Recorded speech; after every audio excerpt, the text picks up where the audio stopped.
You're listening to Managing Leadership Anxiety, Yours and Theirs, a podcast offered in partnership with Missio Alliance.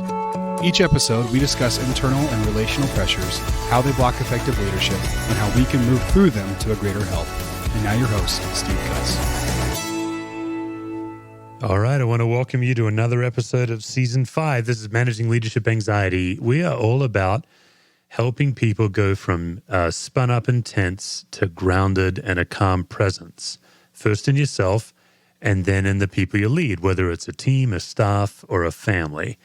And Season 5, we've got plenty of episodes before us. We've got 65 or so previously recorded episodes where you can check out some guests and really learn what you can do to go from being spun up to grounded, to go from being anxious to a calm presence. The theory is pretty simple. It's not easy, but it is pretty simple. And that is that because of the gospel of Jesus Christ, health can infect ill health. Somebody who's healthy and grounded and calm can walk into a spun-up situation, can walk into a toxic situation, can even walk into a hostile situation and be fully present to the people in the room and fully present to the God that's already there doing work. And so this podcast and also a book I wrote of the same name gives you language and tools so that you can kind of move from being a spun-up leader to a calm leader, from an anxious leader to a grounded leader. That's why I do this show. And what I recommend you do is find a handful of people where you can discuss this. It's not enough just to listen to a podcast, and it's not enough just to read a book. In fact, I can promise you, if all you do is listen to this show and never talk about it, you're not going to change. If all you do is read my book or read someone else's book on this topic and never do something about it, never put it into practice, never grab a group and talk about it, never try it on, you won't change. And so I highly encourage you to grab a group of people you trust and just on a regular basis, weekly, every other week, monthly, sit down with them and try some of these things on. If I can help you with that in some kind of a group situation, you can reach out by emailing Chris Willis at dc2.me. We'll also have her email in the show notes. I'd be honored to help you and your team, whether it's in group coaching or some kind of a custom seminar or webinar for your group. Let us know. All right, today I've got a fantastic guest, Scott Erickson, also known as Scott the Painter. Several years ago, I saw a painting of the cross, but instead of it just being made out of wood, Scott had filled the cross with all these powerful Old Testament images, and it really struck me, and I bought the print, and it's on my wall. And since then, I've been following Scott on Instagram and just love his provocative art. Scott is a fine artist. He's also a touring speaker, and certainly before COVID hit, he traveled and did wonderful combinations of his art and speaking. He's also a spiritual director, and he's coming out with a book called Honest Advent in time for Christmas this year. I love talking to artists. I think in the Protestant tradition, we gained a lot in Protestantism, but man, did we lose a lot. And I think one of the things we really lost was the high value of art. So I brought Scott on to talk about art, spiritual direction, what to do when you're stuck. We had a wide-ranging conversation. Hope you enjoy. So, Scott, obviously you're a visual artist, but you also are a speaker and a writer, and you actually have a book coming out probably a month or two after we release this in September called Honest Advent. And just as I heard about your passion there, I think we share the same concern with just how profoundly sanitized we've made Christmas and the preparation leading up to Christmas. What comes to my mind is Jesus was born right before a giant child slaughter. There's all this light and darkness going on. Tell us a bit about Honest Advent, the book, and what brought you up to that. Yeah. Can I tell? I'm a very story oriented person. So can I give a frame of reference? I got invited to speak at this arts conference. It's put on by SIVA, which is Christians in Visual Arts. Great organization. Like them a lot. However, but it was however, this is a few years ago. It was in Grand Rapids, Michigan at Calvin College. I was just invited to be on a panel, so I got to be there for the whole time. And I remember sitting in the audience and going, and it was like lecturer after lecturer getting up and like reading like their paper that there's like art professor after art professor. And I just remember looking around going, this is an arts conference, right? Like, where are all the weirdos? like, I was like, is somebody going to come up who looks like Doc Brown from Back to the Future and just like, hi, I made this stuff. Oh, here it is, and like go back to their closet. Cause I like, that is the community of kind of haunted creatives that I know. Yeah. And it felt like the conference was trying to prove so hard that it was like what they were doing was important, that they lost kind of the like craziness of it. And this is a crazy journey. And so it was that experience and then I go, man, this is actually how I feel about church. I feel like church is trying so hard to prove that this is the real thing that it neglects like its craziness, its absurdness. Don't get me wrong, there's plenty of crazy people in churches, but like when you can view the Bible as like this moral code for appropriate manners. I don't know, whatever. But I think if you read it, you're like, these stories are insane. These are like crazy stories that are happening to women and men throughout history who are trying to make sense of God working in their midst. And it causes them to make changes and transform and lose everything and move to different places and all that stuff. So that, I would say that moment was really informative of like how I approach anything like with spirituality. So when we got to, so what happened is like last election cycle, and we'll just leave like who you voted for or not there. But that year was like a really insane campaigning year. It left us more divided than it together. There had been lots of school shootings. Syria was devastating, the civil war there. Zika virus, Flint water crisis, all of this stuff. And then it was like after the election happened, you went around to the stores and everything was decorated with Christmas. And I just remember going, none of this makes sense, For one, the non-religious like Santa and all the, like, does he have a technological sleigh? Well, it's just like, what is this? And then even the Christian worship of it just seems so sanitized and like it had nothing to do with the world we were living in. And my prayer, like not even like, hey, I'm going to talk about this on social media. Like I just was like, are you even in our midst, Jesus? Is Christmas something that happened one time, or is it something that is still happening today? How is Christ in our midst now? How is the incarnate Christ coming into our midst? And I'm not a woman, but I'm married to one, and I've witnessed 3 pregnancies close up and 3 births close up. And I started meditating on what it meant for God, the invisible mystery, to become a visible, tangible thing, person that we could touch and interact with. And the risk of incarnation, not only the risk of like childbirth, but the risk of like, because once you become visible, you can be rejected. Yeah. Once you become visible, you can be touched. You can be abused. You can be mocked. You can be loved. Like the risk of incarnation is just being seen by everyone. And as I started meditating on that, it was really just like, what does this say about a God that's willing to be this vulnerable with us? That God is actually participating in vulnerability, which vulnerability is the way that we connect to each other.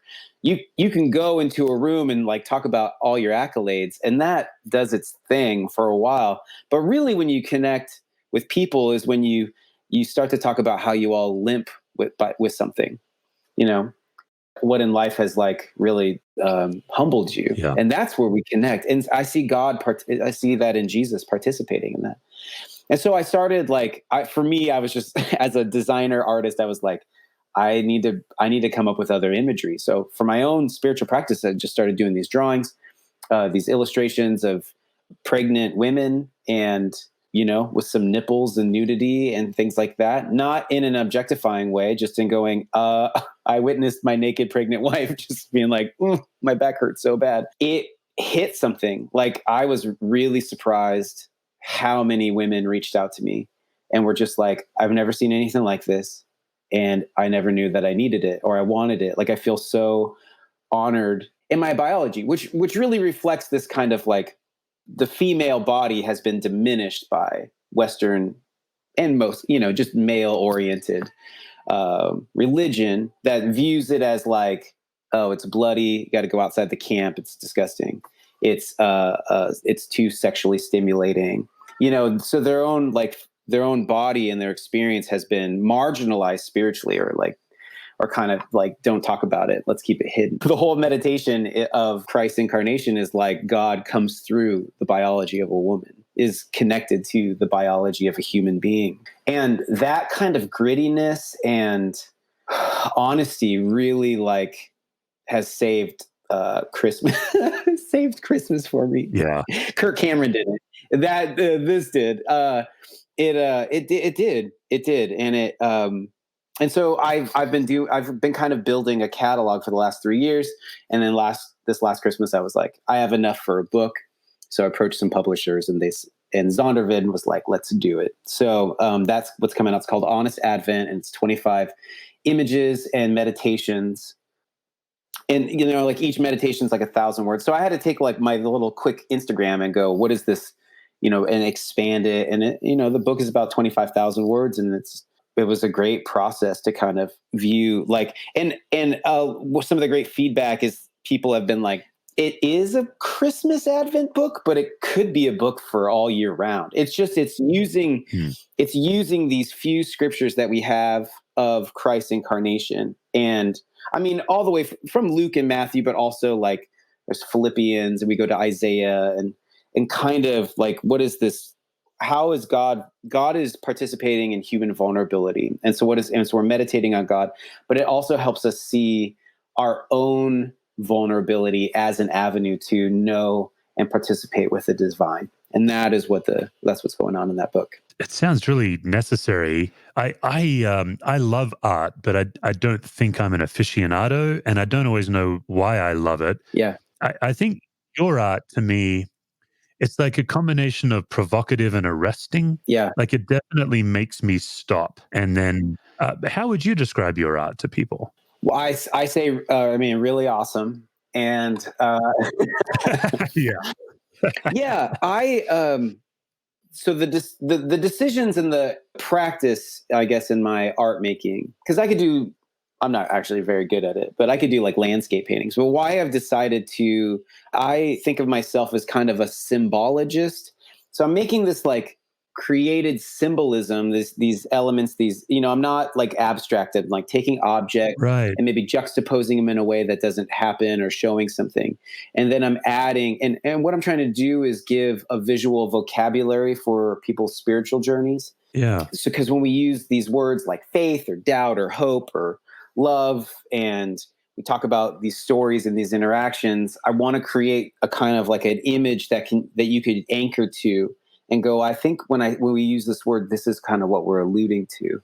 I admittingly have not figured out a concise way to say it. I do think it's almost like a newspaper comic. It's just like an illustration that has an aspect to it that you're like, it's just something else is in there. It's like weird, or you're putting something together and then it goes, oh, that speaks to something deep in me. Yeah. Your genres, to me at least, immediately recognizable. If I'm on Instagram, or I've actually owned one of your prints before I knew who you were. I just remember seeing the print thinking, oh, I love this thing. And I bought it. That's great. It's on the wall. Great.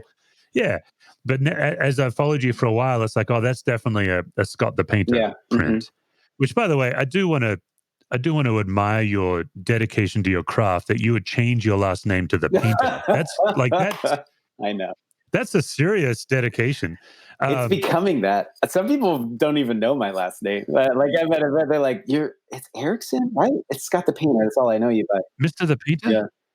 I'm okay with that. I think at a certain time in history, your last name was your occupation. Yeah, that's true. Yeah. Yeah, you're old school. Bob the Builder or Steve the stonemason. Yeah, something like that, And my last name being Cuss opens up more possibilities. Yeah. Yeah, yeah. 'Cause, Your professional wordsmith is. yes, that's right. As Mark Twain once famously said, sometimes profanity provides relief not even offered to prayer. Yeah. But I Oh my goodness, digress. I that's digress. great. That's But great. yeah, I would say the common experience I have with your work is it forces me to stop and to Yeah, keep looking at the print or the whatever you've put for us, because you yeah. have clearly packed a lot of meaning. It is intended to make us pause. So I Hmm. just want to pivot because you're also a spiritual director. Yeah. And I would say when I've submitted to spiritual direction, pausing and reflection is about what most spiritual directors have me do.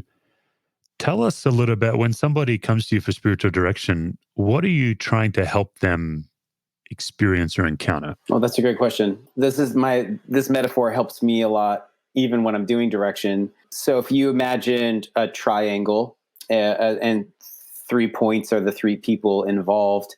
So say like in marriage counseling, if you're the counselor and then you have these two other people, you're not counseling that person or that person. You're counseling the line between them. Your job is to focus on the conversation that's happening between this couple. That's what you're counseling. And spiritual direction is the same way. In this triad model, you have the directee and then you have the triune God. And you're focused not on the directee or God. I mean, you are, but what you're focused on is that conversation that's happening between them. You're listening, you're holding space, and you're always pointing back to that conversation, because what we believe is that's the fundamental aspect of your whole life, is that conversation that's happening. What we're doing is a director is listening and then always pointing towards, like, where is that happening, or where have we lost it, or what is the why, how are we not engaging it, and how can we engage that more? And then discerning all aspects of your life with it. It's not just like, what's your prayer life? Although prayer life is a massively important part of any spiritual life. And we could talk about what prayer means. But, I started meeting with a director years ago because I was trying to figure out some vocational moves, and I wasn't clear. And so my director, Morris, journeyed with me. And direction isn't necessarily just for professional religious people. It can be like I'm doing direction with a cinematographer right now, but mostly I'm directing with people who are ministers, because one of my teachers, Dave Wilkinson, said this, where he said, Jesus says, "Blessed are the poor in spirit, for theirs is the kingdom of heaven." And he's like, if you're a professional religious person, where do you get to be poor in spirit? Where do you get to go, I don't believe this right now, or I'm having a hard time? And everybody's spiritual journey is going to involve days and weeks and periods where you go, this doesn't make sense, or I don't understand what's happening. Yeah. But when your job is to be a leader and mortgages and staff salaries are on the line, you can't just get up and be like, my sermon today is, I didn't believe any of this week, thank you. Yeah. And because, one, people hang their spiritual doubts onto their leaders, go carry this for me, I don't want to deal with it, so they're not allowed to. And it's what inevitably, like, runs people out of ministry. It's just a really weird and hard job to constantly be like you just have to disassociate an aspect of yourself with you just can't be whole. You can't be a whole person. You can't be whole.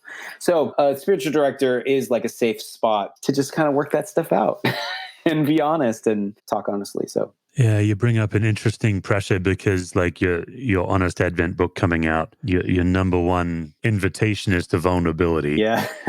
And then you're saying, if you're a spiritual leader, though, you have to curate your vulnerability. Yeah. Right. That's the challenge. And most of my listeners are faith leaders. That's probably the main majority. I'm a lead pastor. Yeah. I don't, as of now, we're recording in mid-August. I don't know a single lead pastor who would say they're doing well right now. I mean, I'm sure they're out there, Yeah. but just COVID and all the challenges. Yeah. And the challenge I face is like, I've had lifelong doubt. I've been a pastor for 25 years. I've been a lead pastor 15.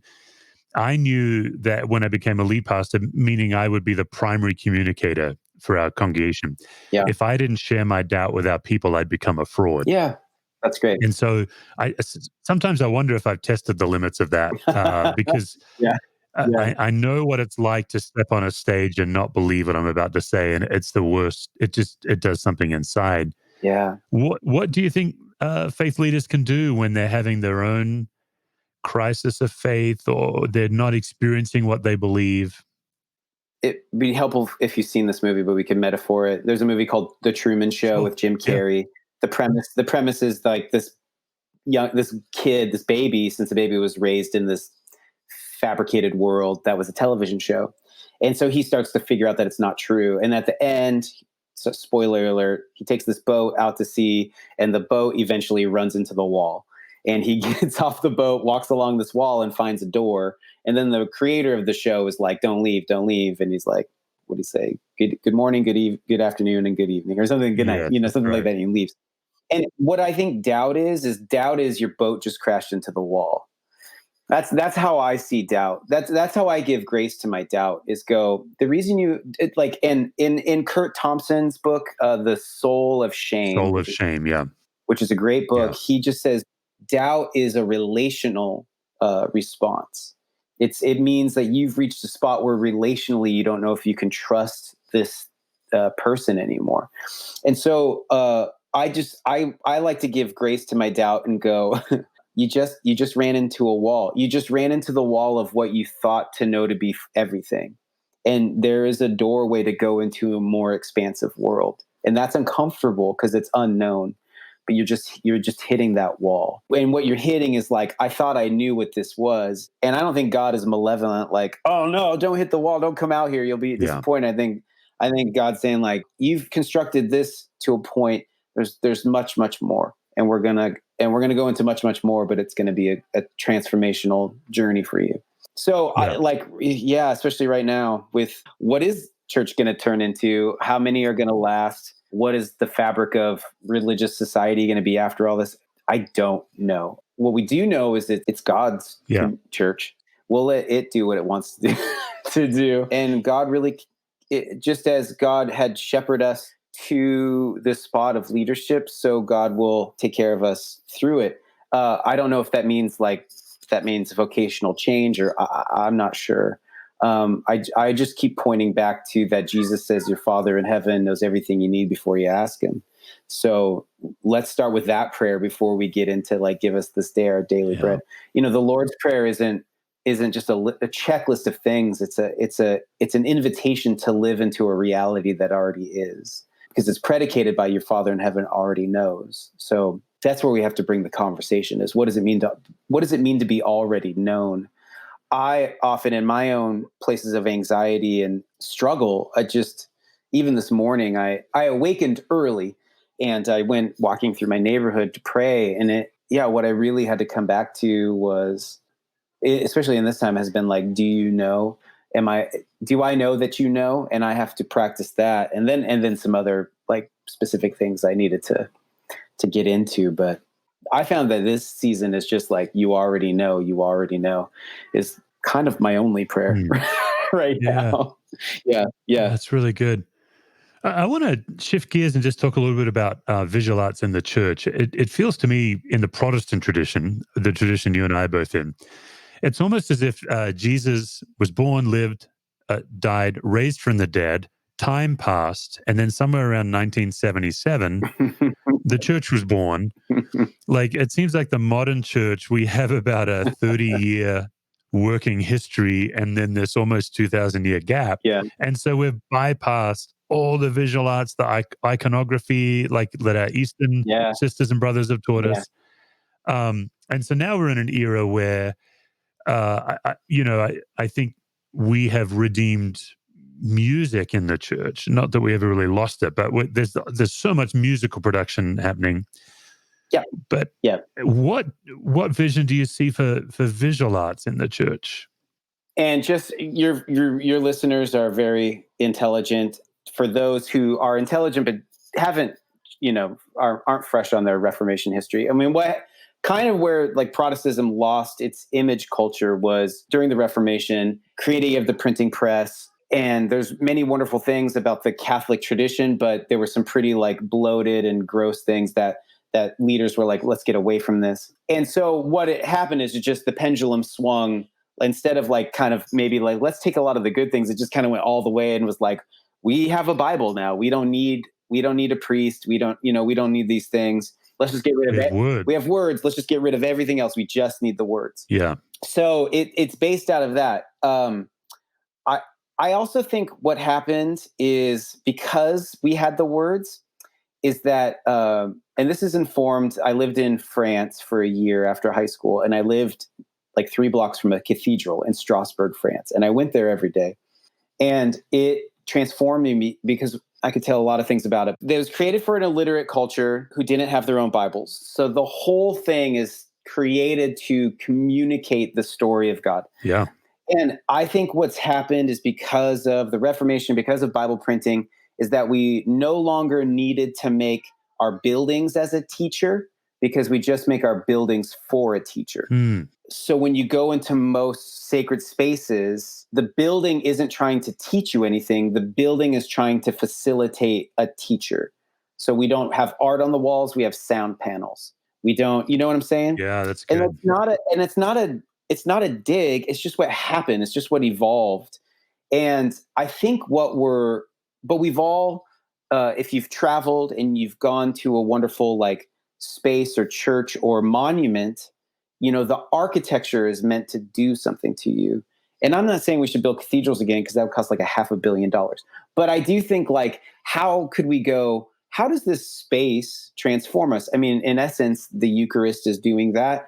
Our gathering together is doing that. I mean, like there are elements of gathering together that are transformative. So then it's like, well, what kind of stories or things would we image or show so that when we walked in, even if nobody had a mic on and the show hadn't started yet, it still could be a teacher.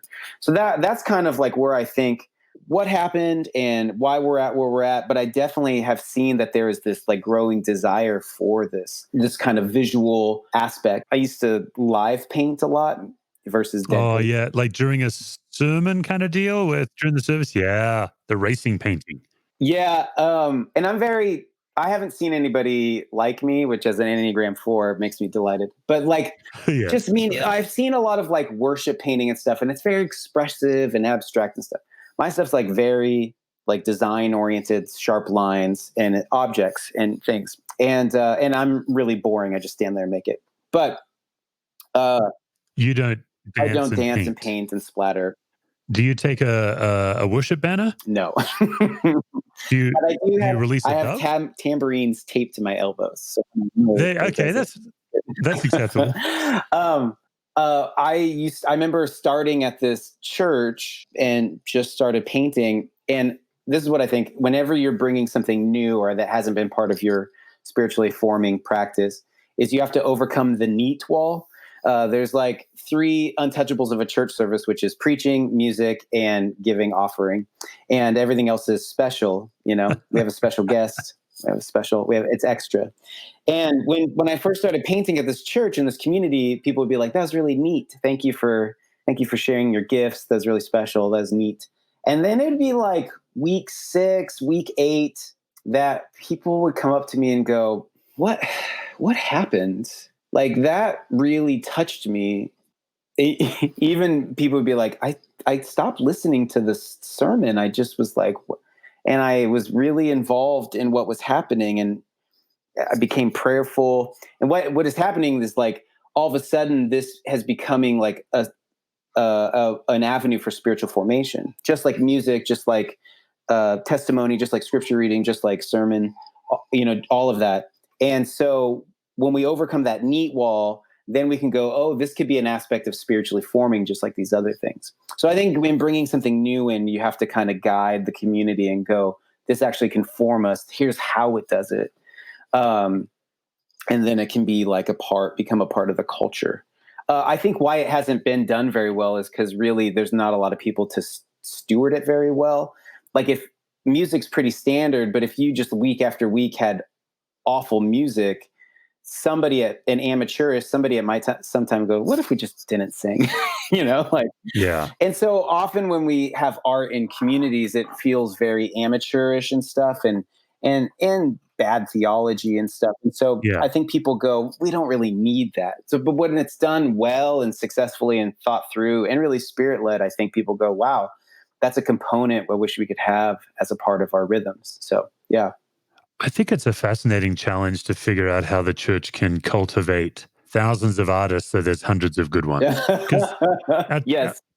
our churches have hundreds of thousands of bad musicians, so there's tens of thousands of good musicians. And whether you like the genre or not, that's fine. But That's fine. that is a challenge. I love how you talked about the cathedral in France. My family had an amazing opportunity to go to Italy, and my kids were younger, and I forced them to go to these basilicas. Yeah. And of course, they didn't wake up saying, "Please let me go to a basilica." But we were in Venice, Uh-huh. and we went to a mass at St. Mark's. Yeah. And it's supposedly the bones of the gospel writer Mark are actually there. Yeah. Which really, as a Bible nerd, just really did it for me. So off we go. And my kids are bored before everything starts. And to make it worse, the service is in Italian. Yep. And the priest, and I've had plenty of profound experiences under Catholic, under the Catholic Church. But this guy phoned it in. Like he couldn't have. He's in a tourist town. Mm-hmm. He's sick of tourists coming and infecting his church, and he's phoning it in. Yeah. So I kept my kids entertained by making them spot Bible stories all through the walls. Yeah. I was like, hey, see if you can find John the Baptist. And they look around, and it really was a remarkable experience to be immersed in art in a building. I love what you said about the building used to teach us, and now the building facilitates a human teacher. But I also came away thinking what you said, the $500 million. How would I? So our church, we went from a portable high school to building our own building, and all we could afford was a prefabricated steel building with a nice skin on it. Yeah. But it doesn't have to be stained glass and Michelangelo. No, it doesn't. And in fact, just down the road in Dallas, Texas, are some crazy churches with like massive aquariums and stuff. And I just don't know if that's like the best way to like spend your money. What? I'm sorry. What's the aquarium for in the church? It's something like some verse from the Bible. It's like Dallas, just in Texas Christian culture is just, it probably cost them like $2 million to build this aquarium, but they're like, it's going to make us filled with awe. Make us it's going to just like get people from that church to come over to our church. I don't know. I don't want to. If we can't be holy, we should at least be weird. Yeah.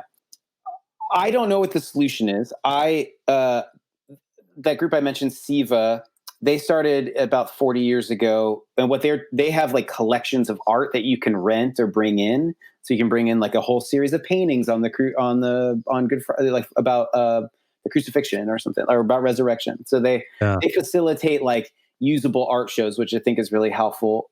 I personally have been trying to put together like sets of art shows that are easily downloadable and printable, and then you can put them up on your walls for a season. I have like some about Stations of the Cross, some on prayer, about hearing the voice of God, spiritual practices. I often tell people like, because people are like, where do we start? And I just go, what are the stories you want to remember? Like what prayers have been answered? What prayers haven't been answered? Have you had any miraculous things? How have you seen God work? And then what would it look like to just make a visual Ebenezer of that in some way? It could just be photographs. It could just seriously just be writing the story out. I think because the whole thing is, what's great about the cathedral is you're walking. What it's trying to do is to make you go, I'm entering into the story of God that's been happening throughout human history. I am not left out of that story. My favorite Bible teaching or like teaching prompt is to go, the only reason we really tell these stories anymore is because they didn't just happen back then, they're happening right now. Yeah. And so when I see a painting of like, Jesus healing a blind man, I'm like, that is a very specific story. Jesus is still helping us to see. And there's still moments in our lives where we're like, I didn't see it that way, and now I can see. And I also have like a son who has a degenerative eye disease. And so like seeing is, it's a touch point for vulnerability there. Yeah. You know what I'm saying? And so to help and this is where we get into like, what is architecture supposed to do and space supposed to do? I think the thing is to go, how do we help people see that they're a part of this story that's been always happening and they're still a part of it too? And then, taste and preference is going to come into it. It could be abstract, it could be photographs, it could be whatever. Yeah. But I think the foundational thing is to really go like, we're a part of this larger story. How do we help remember that when we come in? Because we all have lives and things, and some of us just like get our kids into Sunday school and we're having our first breath of the day. Like there's a lot going on. That's right. Just getting to the building back in the good old days when you used to go to a building itself is its own challenge. Yeah.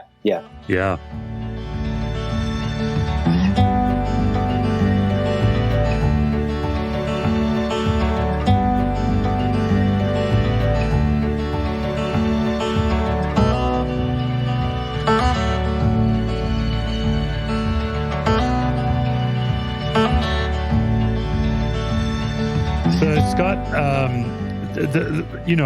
I generally ask 5 questions of every guest, and each season I do switch up the questions because some of my listeners have been hearing the same questions, for 60 guests or so. Yeah. So I've got some fresh questions that actually I'm going to try a couple of them. You're the first one I'm going to attempt them on. Okay. So if this doesn't work, it's my fault.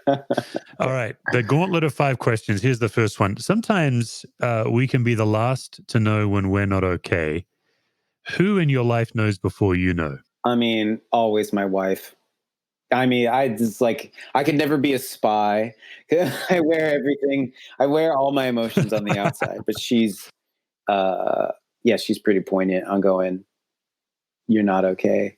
But if I took it out of that spousal relationship, I probably have like a couple good friends who could do that too. But it's in this context, like I don't see a lot of my friends all the time. So mostly I've just been like hunkered with my family. So I would just say my wife right now. She gets it. Yeah. Yeah.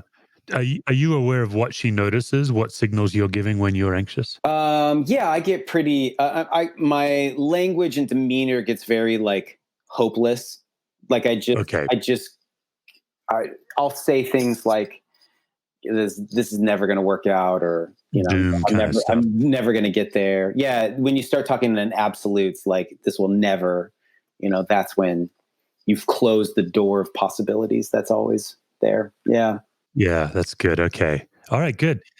Some of the work we do in this field is we help people understand the generational traits they've inherited from parents, grandparents, great-grandparents, and how they impact how you show up.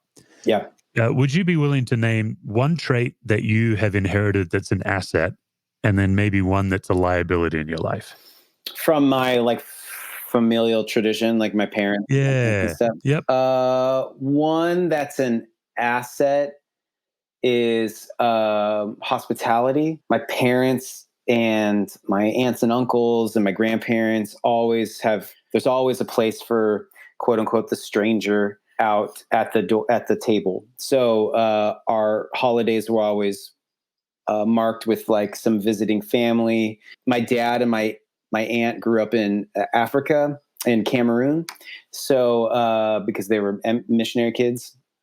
So my aunt always would have, when this is in Seattle, would always have she would always find like somebody who was like a student from Cameroon or some part of West Africa, and like kind of take care of them and build a relationship. And so they would always, like, them and their family would always be over. And so that my wife, that is instilled in me. Like there's always like a full table is the best table. Then probably something that so there's that. And then something that I inherited that's not good is explosive anger is probably the one. Not so If I'm really honest, like, yeah, I didn't have a calm and collected. I mean, my dad is pretty great, and then he's just like, feels things a lot, and so then when anger happens, it's very explosive. And I unfortunately have like inherited that way of responding to things. So I'm working on breathing and calming down and not doing. Yeah, but we all have. Right on. Yeah, I mean, to say to say I don't have like anger, it would be a lie. So Yeah. Okay. I'm interested in people's earliest memories yeah. and how they inform us. Would you be willing to share your earliest memory that you can think of? Oh, my earliest memory? Yeah. Whoa, when we get back, this is actually the fear that's been happening to me is I feel like I'm just forgetting my whole life. Yeah. When people like remember their like fourth grade friends and they know their first and last names, I'm like, what? How do you even How do remember you do that? that? Yeah. My earliest memories is in I grew up my first 6 years in Fresno, California. So I remember I can't tell which one is which. I remember going to this like preschool at this church. I remember a birthday party in our backyard, and I remember being in the backyard when an earthquake happened and going inside and being like, "What was that?" And my mom was like, "I think that was an earthquake." She was like washing the dishes or something like that. Yeah. Yeah, just like Fresno's really hot. I just remember like heat and this backyard and just kind of this house. And Yeah. And there may be no answer to this question, but is there any meaning you've made from that in particular? And if not, it's no problem. life shifts around. No, Okay, that'll work. I don't know. I don't know. Hey, by the way, the memory issue, I'll just let you know as a dad of teenagers, it's your kid's fault that you can't remember your fourth grade friends' names. It's just you're not getting enough sleep is all it is. It'll come back as your Oh, kids get that's older. good. Yeah. Yeah, it's so weird because I'm growing as like a speaker and doing these like performance, like these 90-minute performance pieces, and all my heroes Right. basically just mine their whole life of stories, and I'm like, I'm always like, my life was so boring, which is not true. I just Yeah. like need to do these memory exercises to like go back and be like, and Yeah. I think actually, one of the things I heard, side note for all of you, is actually if you draw, like, say you try to like draw out your house, your childhood house, Yeah. draw everybody's rooms, like just like a diagram, like a construction diagram, because like a lot of our memories are tied into space and geography and stuff. And so then go, what happened? What do you remember about that room? What do you remember happening in this room? What do you remember about this room? And you do that to your school, do that to your camp, do that to, and that's the way to like help go, oh yeah, that street, we used to do that. Yeah. So That's right. Yeah, actually, and I've done some study in the nature of memory, and it's really about how you file your memories and your ability to go to the filing cabinet. So that's a great exercise. The one you mentioned yeah, is a great exercise because it's all in there. It's yeah. just it's tucked in my life. It's just tucked behind the Duran Duran No. lyrics. Like Yeah. I still know every word of the song "The Reflex," and I have to get through that to get to I my mean, third yeah, grade. just you Whatever. don't want to get rid of it. You just want to go through it because that's a great memory to have. I know for Yeah, me, it was I don't mind. Huey Lewis songs. Yeah, Mhm. yeah. I don't mind sacrificing the occasional Duran Duran, but in excess, I will not Yeah. let go of because they're from the Oh motherland man, and I Michael Hudson. distinctly remember my Walkman growing up, and I only had a small collection of tapes, but I had two In Excess tapes, and I Kick, and I think Yeah, I just the self-titled one. It was yeah, yeah. black, yeah, and so great. Yeah, I am going to incredible. wait. I'm going to listen to In Excess today. There's so many Yes, good you are. songs. It's always the right choice. Dallas Willard says the will of God is to always do the next right Yeah, thing, and one of the next right things is always to listen to In always listen Excess. to In Excess. That's cool. Yeah, yeah, yeah. All right, two questions to go. Okay, two questions ago. Gauntlet away. Yeah, I think a lot of Christians, if they're honest, they would say there's a gap between what I believe about God and what I experience from God. Mm, In my life, it would be the love of God. yeah, I believe God loves me, and it's hard for me to experience it. yeah. What would be a gap in your life? Oh wow, that's a great question. Like God doesn't work outside of our brains and our biology. So sometimes I'm just like, am I just making all this up? Like, am I just making a story? Because what human beings do is make narratives about things. So am I just making a narrative that gives me comfort in the world? Right. And I give grace to that. I mean, I think one of the best spiritual practices you can embrace is to go, your life will have paradoxical experiences. Like you you will be full of faith and full of doubt. You will be a believer and an unbeliever, and you will feel those or experience those at the same time sometimes. And they seemingly are opposing truths, but the thing about a paradox is you don't try to solve one or the other. You go into the mystery of them both. And so some of my deepest desires are like, I really just want to like see it today and experience it today. I want to hear your voice and then also be okay with like God's silence as well. Yeah. I want to have like an overwhelming, stimulating emotion of love. And yet I also know that just as a married person, like a lot of times love is just like the choice to do it. So those are the things. I guess as I was wandering through all these paradoxes, I think some of my deepest desires is to like hear the Spirit and be filled with the Spirit. Yeah. Okay. And that has happened I didn't grow up charismatic. I grew up Lutheran. So we like the Holy Spirit is like a bad uncle we don't talk about anymore. Right. Yeah. Like it doesn't come to holidays. But then I became like a live painter who just got images. So it was this I wasn't like overwhelmed, like, oh my goodness, but I just like, wow, where did that image come from? That's what I should make. So I participated in it. It was different than what I thought it would be. Yeah. Oh, that's good. All right. Final question. Final question. Which I have come to decide is actually the most important question in life. When in your life do you feel most fully and completely loved? Wow. I wasn't ready for that one. When do I feel most completely loved? My wife and I will do this thing when we feel off or we just need it, that we'll just hug for 25 seconds. Because if you just hug, it's great. But if you allow yourself to remain there, like something physiologically happens to you, I think it takes 18 seconds at least. So we'll just like 30 seconds or a minute and just like hold each other. And that is, I can feel like all the guards come down on that. I love that. Just to go like, there's somebody holding me. I don't have to do anything. They're committed to holding me as just as much as I am to them. And that does it.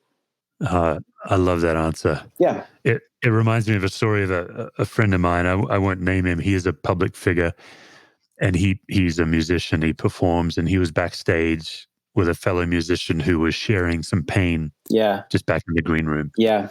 And my friend said to him, and they didn't know each other that well. My friend just said to him, "Hey, this is going to be weird, but we're going to do it.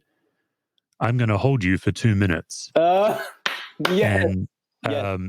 you're going to want to pull away, but I'm not going to let you. And basically, the guy's like, "Wait, what? No, we're not doing that." And then my friend like enveloped him in a big hug, and this guy just wept and wept and wept. Wow. And there is something really powerful about an extended touch rather than just a quick and a casual. I love that story. When I was traveling, where none of us are traveling, when I was traveling a lot and I'd be gone for 4 days speaking and performing, I'd find with like my friends or even just people I met who I felt safe with. And I would ask them, I'd be like, could I just hug you for 30 seconds? Because I would find myself, you get deficient of touch. You might like high five, touch people, be around people, but like that kind of like care. And I'm all about consent and all about right things. But I do think also we don't have to like over sexualize every human relationship either. Right. And be like, right. I can ask, if I'm staying with my friends, Jonathan and Kelly, I can ask both Jonathan in Atlanta. I can ask both of them, can I just have like a hug from you? And because I need that too, and I love that story. That's a great story. Because how many things he was confronting, like, we don't do that backstage or whatever. Dude, don't do that. All of that. But and just the absolute disarming of it. Yeah. Scott, thanks so much. I was really looking forward to chatting with you. We don't have enough artists on this show. As I was telling you before we recorded, you're my second artist. And man, I need to hear more from artists. You guys, you're a gift to us. So thank you so much. You're welcome. It's been great.